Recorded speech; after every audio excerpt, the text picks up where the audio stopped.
بسم اللہ الرحمن الرحیم۔ السلام علیکم۔ اس آڈیو میں ہم جواہر البحار کو آگے کنٹینیو کریں گے۔ اس سے پہلے اگر آپ نے سبسکرائب نہیں کیا تو سبسکرائب کر لیں اور بیل آئیکن پریس کر دیں۔ تو شروع کرتے ہیں۔ خوف خدا و کثرت عبادت۔ نبی کریم صلی اللہ تعالیٰ علیہ وسلم کا اپنے رب سے ڈرنا، اس کے احکام کی اطاعت میں کوشاں رہنا اور کثرت سے عبادت کرنا، یہ اس مخصوص علم کے باعث تھا جو باری تعالیٰ شانہ نے آپ کو مرحمت فرمایا تھا۔ اسی لیے تو سرور کون و مکان صلی اللہ تعالیٰ علیہ وسلم نے فرمایا ہے، جیسا کہ بخاری شریف میں ابو ہریرہ رضی اللہ تعالیٰ عنہ سے روایت ہے، ان کا بیان ہے کہ رسول اللہ صلی اللہ تعالیٰ علیہ وسلم نے فرمایا، جو کچھ میں جانتا ہوں اگر تم بھی جانتے تو یقیناً کم ہنستے اور زیادہ روتے۔ سنن ترمذی میں حضرت ابو ذر رضی اللہ تعالیٰ عنہ سے یوں تفصیلاً مروی ہے کہ رسول اللہ صلی اللہ تعالیٰ علیہ وسلم نے فرمایا، میں وہ کچھ دیکھتا ہوں جو تم نہیں دیکھتے، اور میں وہ بھی سنتا ہوں جو تم نہیں سنتے۔ آسمان چڑچڑاتے ہیں اور یہ درست ہے، کیونکہ ان پر 4 انگشت جگہ بھی ایسی نہیں جہاں کسی فرشتے نے اللہ تعالیٰ کے لیے اپنی پیشانی سجدے میں رکھی ہوئی نہ ہو۔ خدا کی قسم، جو میں جانتا ہوں اگر تم بھی جانتے تو یقیناً تمہارا ہنسنا گھٹ جاتا اور رونا بڑھ جاتا، اور فرش زمین پر اپنی بیویوں سے لطف اندوز ہونا چھوڑ دیتے، اور باری تعالیٰ شانہ کی بارگاہ میں گریہ وزاری کرتے ہوئے جنگلوں کی طرف نکل جاتے۔ حضرت مغیرہ بن شعبہ رضی اللہ تعالیٰ عنہ کی روایت میں ہے کہ فخر دو عالم صلی اللہ تعالیٰ علیہ وسلم اس کثرت سے نماز پڑھا کرتے تھے کہ آپ کے قدم مبارک متورم ہو جاتے تھے۔ جب بارگاہ رسالت میں یہ گزارش کی گئی کہ حضور آپ اتنی تکلیف کیوں اٹھاتے ہیں جبکہ اللہ تعالیٰ نے آپ کی اگلی پچھلی تمام لغزشوں کو معاف فرما دیا ہے، تو اس فخر انسانیت نے جواب دیا، کیا میں شکر گزار بندہ نہ بنوں؟ ام المومنین حضرت عائشہ صدیقہ رضی اللہ تعالیٰ عنہ کا بیان ہے کہ رسول اللہ صلی اللہ تعالیٰ علیہ وسلم کے جملہ معمولات میں ہمیشگی ہوتی تھی۔ دوسرا کون شخص ہے جو ایسی طاقت رکھتا ہو؟ آپ فرماتی ہیں، سرور کون و مکان صلی اللہ تعالیٰ علیہ وسلم روزے رکھنے شروع کر دیتے تو ہمیں گمان گزرتا تھا کہ اب افطار نہیں فرمائیں گے، اور افطار کرتے تو ایسا معلوم ہونے لگتا کہ اب روزے نہیں رکھیں گے۔ اسی کے مطابق حضرت انس رضی اللہ تعالیٰ عنہ سے بھی روایت ہے، وہ فرماتے ہیں کہ اگر تو چاہے کہ میں رسول اللہ صلی اللہ تعالیٰ علیہ وسلم کو نماز پڑھتے ہوئے دیکھوں تو یقیناً انہیں نماز پڑھتے ہوئے پائے گا، اور اگر تیری خواہش یہ ہو کہ آرام فرمانے کی حالت میں آپ کو دیکھوں تو آرام فرماتے ہوئے ہی نظر آئیں گے۔ حضرت عوف بن مالک رضی اللہ تعالیٰ عنہ فرماتے ہیں کہ ایک رات میں سرور کون و مکان صلی اللہ تعالیٰ علیہ وسلم کی خدمت میں موجود تھا۔ آپ نے مسواک کی، پھر نماز پڑھنے میں مصروف ہو گئے۔ میں بھی آپ کے ساتھ نماز پڑھنے لگا۔ فخر دو عالم صلی اللہ تعالیٰ علیہ وسلم نے نماز میں سورہ بقرہ پڑھنی شروع کر دی، اور اس طرح کے رحمت کی آیت پر ٹھہر جاتے اور اللہ تعالیٰ سے رحمت کا سوال کرتے۔ اسی طرح عذاب کی آیت پر ٹھہر جاتے اور عذاب الہی سے پناہ مانگتے۔ سورہ بقرہ اس طرح پڑھتے ہوئے جب ختم ہوئی تو آپ نے رکوع کیا، اور رکوع کی حالت میں اتنی ہی دیر رہے جتنی دیر قیام کیا تھا۔ رکوع کی حالت میں یہ کہتے تھے، سبحان ذی الجبروت والملکوت والعظمت، پھر سجدہ کیا اور اس میں بھی یہی پڑھتے رہے۔ دوسری رکعت میں سورہ آل عمران کی تلاوت کی، تیسری میں اس سے اگلی اور چوتھی میں اس سے اگلی پڑھی۔ قرأت کا طریقہ وہی تھا جو مذکور ہوا۔ حضرت حذیفہ رضی اللہ تعالیٰ عنہ سے بھی اسی طرح مروی ہے، لیکن انہوں نے فرمایا کہ رسول اللہ صلی اللہ تعالیٰ علیہ وسلم سجدے میں بھی اتنی ہی دیر رہے جتنی دیر قیام کیا تھا، اور دونوں سجدوں کے درمیان بھی اسی قدر بیٹھے رہے۔ آپ نے قیام کے دوران سورہ بقرہ، سورہ آل عمران، سورہ نساء اور سورہ مائدہ پڑھی تھی۔ ام المومنین عائشہ صدیقہ رضی اللہ تعالیٰ عنہ نے فرمایا کہ رسول اللہ صلی اللہ تعالیٰ علیہ وسلم ایک رات نماز پڑھنے میں مصروف ہوئے اور ساری رات ایک آیت کی بار بار تلاوت ہی میں گزار دی۔ حضرت عبداللہ بن شخیر رضی اللہ تعالیٰ عنہ کا بیان ہے کہ ایک رات میں بارگاہ رسالت میں حاضر ہوا تو اس وقت آپ نماز پڑھنے میں مصروف تھے اور آپ کے شکم مبارک سے ایسی آوازیں آ رہی تھیں جیسے ہانڈی کھولتی ہے۔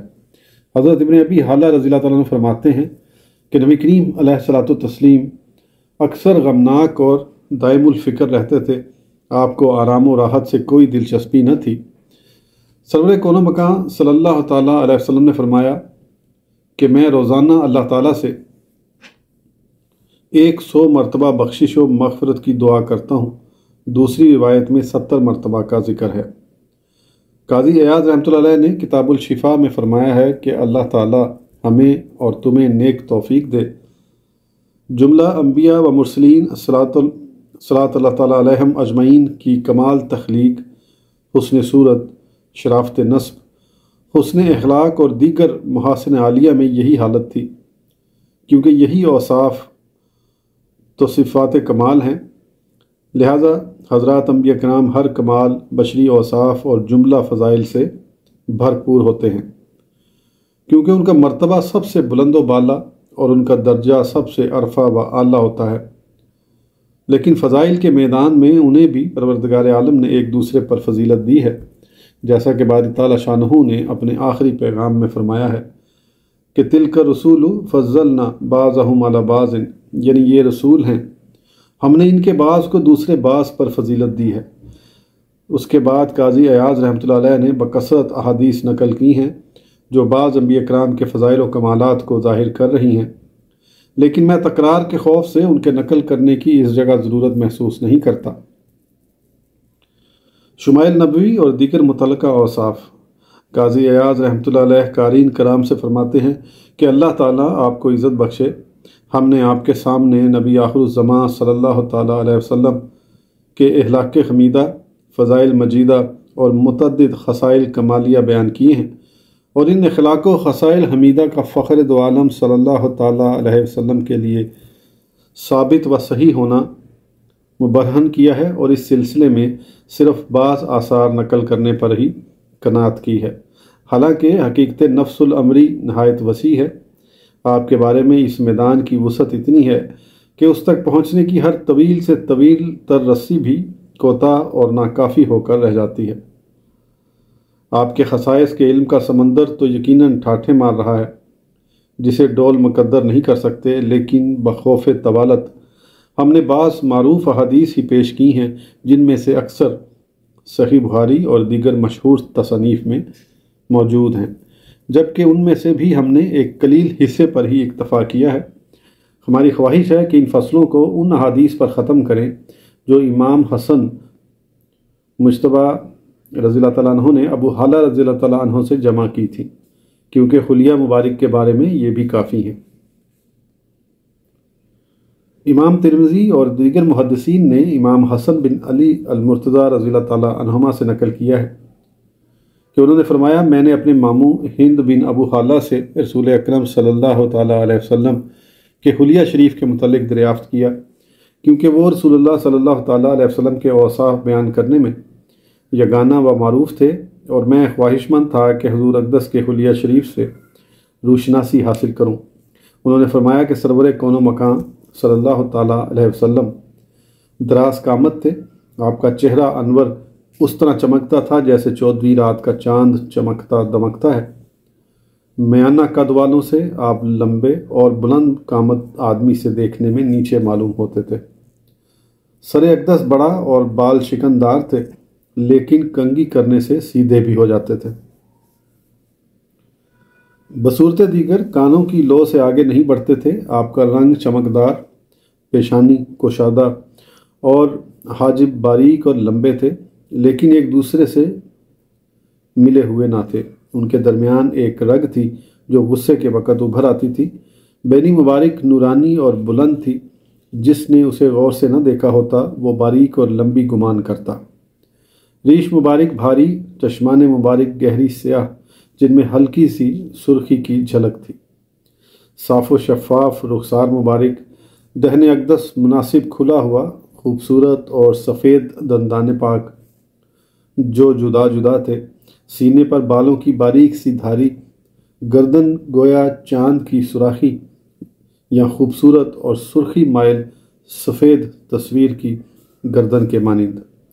درمیانہ قد، مضبوط بدن، شکم اتھر و سینہ انور سامنے سے برابر تھے، سینہ فیض گنجینہ فراخ، دونوں کندھوں کے درمیان کافی فاصلہ، گیسو کے مبارک گھنے، گردن کے نچلے حصے اور ناف کے درمیان بالوں کی ایک باریک سی دھاری تھی جو خط سا دکھائی دیتی تھی، اس میں بال کم اور نورانی تھے، چھاتی اور شکم اطہر بالوں سے خالی، ان کے علاوہ بازوؤں اور کندھوں پر بال تھے، سینہ فراخ اور بلند، کلائی بڑی، ہتھیلی کشادہ، ہاتھ پیروں کی انگشتہائے مبارک موٹی اور لمبی تھی، پٹھے صاف اور لمبے تھے، پاؤں درمیان سے ابھرے ہوئے جو زمین سے اٹھے رہتے، قدمیں انور صاف اور نرم تھے جن کے اوپر پانی نہیں ٹھہرتا تھا، زمین سے اٹھتے تو پوری قوت کے ساتھ اور چلتے وقت آگے کی جانب قدرے مائل ہو کر چلتے، تیز چلتے تھے لیکن بڑے آرام سے، محو رفتار ہوں تو یوں محسوس ہوتا کہ آگے کو گرنے والے ہیں، جب کسی جانب توجہ فرماتے تو مکمل طور پر ادھر متوجہ ہوتے، نگاہیں نیچی رکھتے، آپ کی نظر آسمان کی نسبت زمین کی طرف زیادہ رہتی تھی، آپ کا ملاحظہ فرما لینا ایک جھلک کی مانند ہوتا تھا، صحابہ کرام رضی اللہ تعالیٰ عنہم کے پیچھے چلتے اور جو ملتا اسے پہلے سلام کرتے۔ حضرت امام حسن رضی اللہ تعالیٰ عنہ فرماتے ہیں کہ میں نے ابن ابی حالہ رضی اللہ تعالیٰ عنہ سے نبی کریم صلی اللہ تعالیٰ علیہ وسلم کے طرز تکلم کی خوبیاں دریافت کیں تو انہوں نے بتایا کہ سرور کون و مکان صلی اللہ تعالیٰ علیہ وسلم عموماً غمگین اور متفکر رہتے تھے، چونکہ آپ آرام سے زندگی نہیں گزار رہے تھے لہذا ضرورت کے بغیر کلام نہیں فرماتے تھے، بلکہ زیادہ تر خاموش ہی رہتے، کلام میں ابتدا اور انتہا میں زیادہ وضاحت فرماتے، جامع کلمات کے ساتھ مفصل کلام کرتے، لیکن اس میں ایک لفظ بھی زائد از ضرورت نہ ہوتا اور کسی ایک لفظ کو شامل کرنے کی گنجائش بھی نہیں ہوتی تھی، آپ تند خو نہیں بلکہ طبیعت کے نرم تھے، کسی کو حقیر نہیں جانتے تھے، نعمت کی قدر کرتے اگر قلیل ہوتی اور اس کی مذمت سے پوری طرح گریز کرتے تھے، کھانے پینے کی چیزوں کی قطعاً تعریف نہ کرتے کیونکہ یہ حرص کی ایک نشانی ہے، اور نہ برائی بیان کرتے، جب حق کے در پہ ہوتے تو اس وقت تک غصہ و غضب دور نہ ہوتا جب تک انتقام نہ لے لیتے، لیکن اپنی ذات کے لیے غیظ و غضب میں نہیں آئے اور نہ اپنی ذات کا کبھی انتقام لیا، جب اشارہ کرتے تو پوری ہتھیلی سے فرماتے، جب تعجب فرماتے تو ہتھیلی کو اوپر نیچے کرتے، اور جب کلام فرماتے تو اسے ملا دیتے اور دائیں انگوٹھے کو بائیں ہتھیلی پر مارتے، جب غصے میں آتے تو منہ پھیر لیتے، خوش ہوتے تو نگاہیں جھکا لیتے، آپ کا ہنسنا صرف تبسم کی حد تک تھا، کلام فرماتے تو یوں محسوس ہوتا کہ باران رحمت کا نزول ہو رہا ہے۔ امام حسن رضی اللہ تعالیٰ عنہ فرماتے ہیں کہ جب میں نے فخر دو عالم صلی اللہ تعالیٰ علیہ وسلم کا حلیہ مبارک اپنے بھائی حسین بن علی رضی اللہ تعالیٰ عنہما سے کچھ عرصہ مخفی رکھنے کے بعد بیان کیا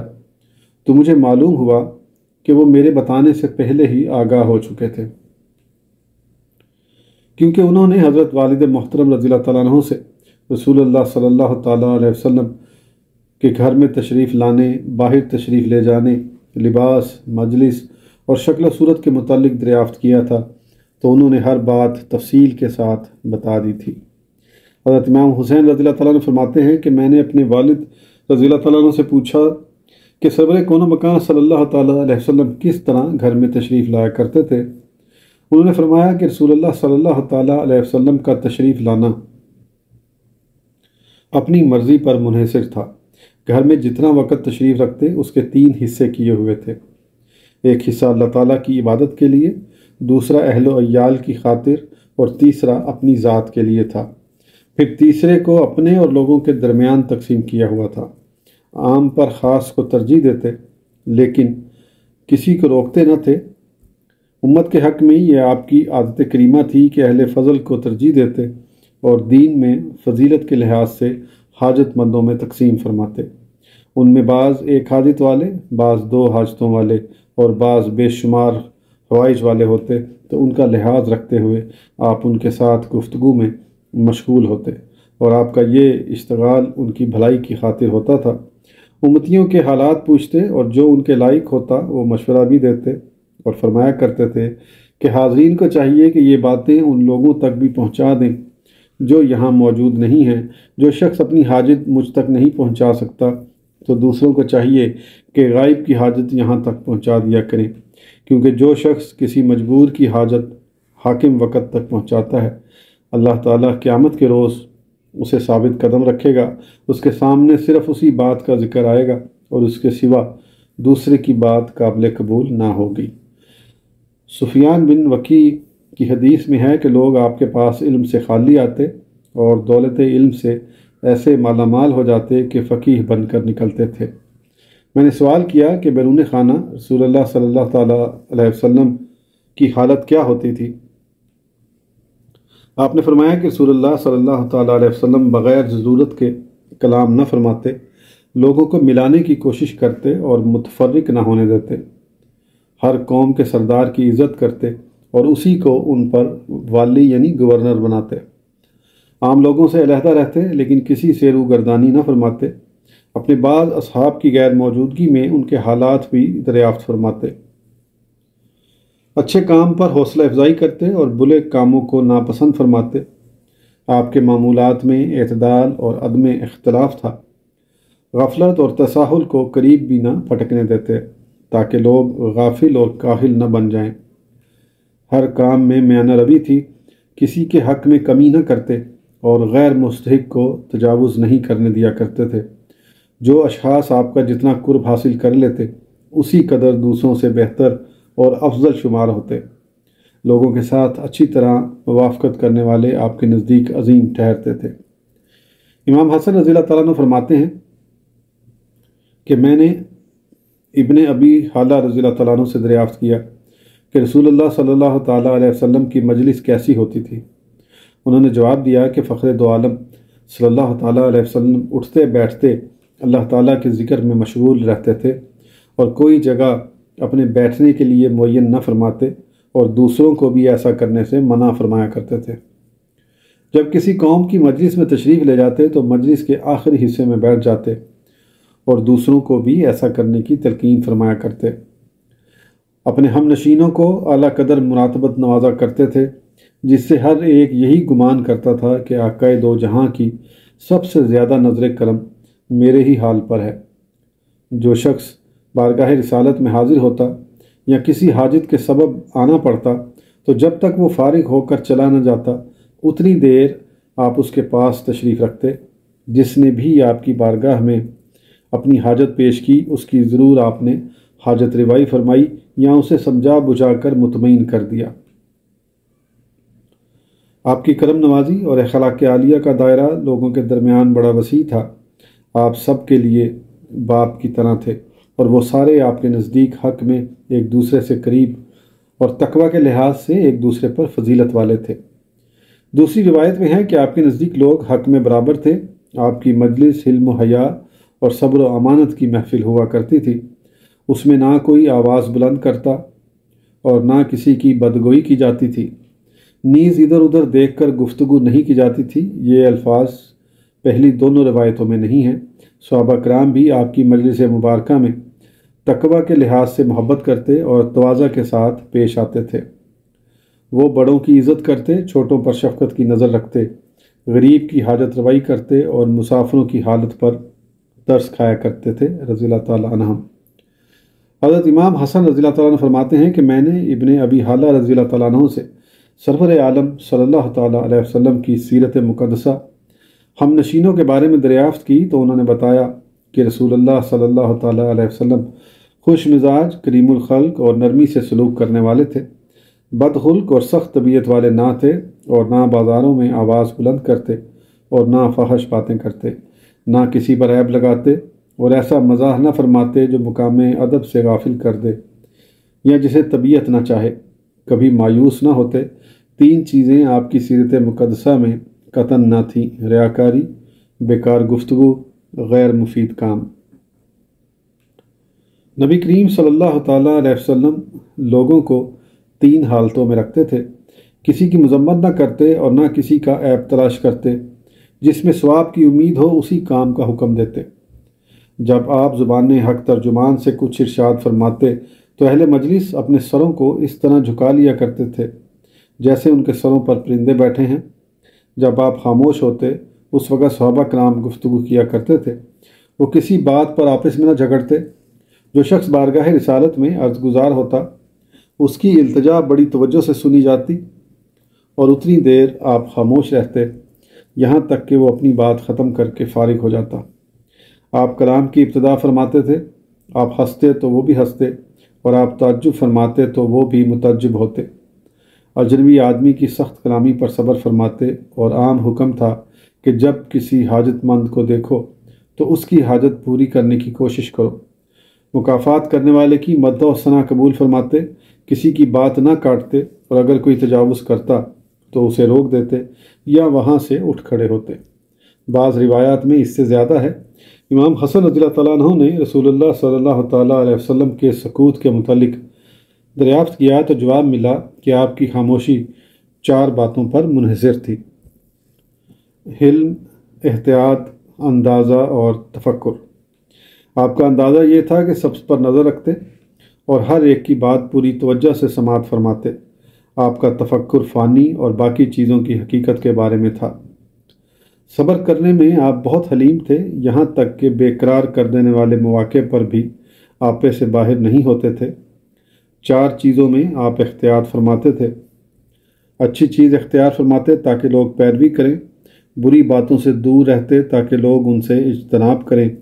جس بات میں امت کا فائدہ ہوتا اس میں کوشاں رہتے، اور جو چیز دنیا اور آخرت میں فائدہ دینے والی ہوتی اس کا اہتمام فرماتے۔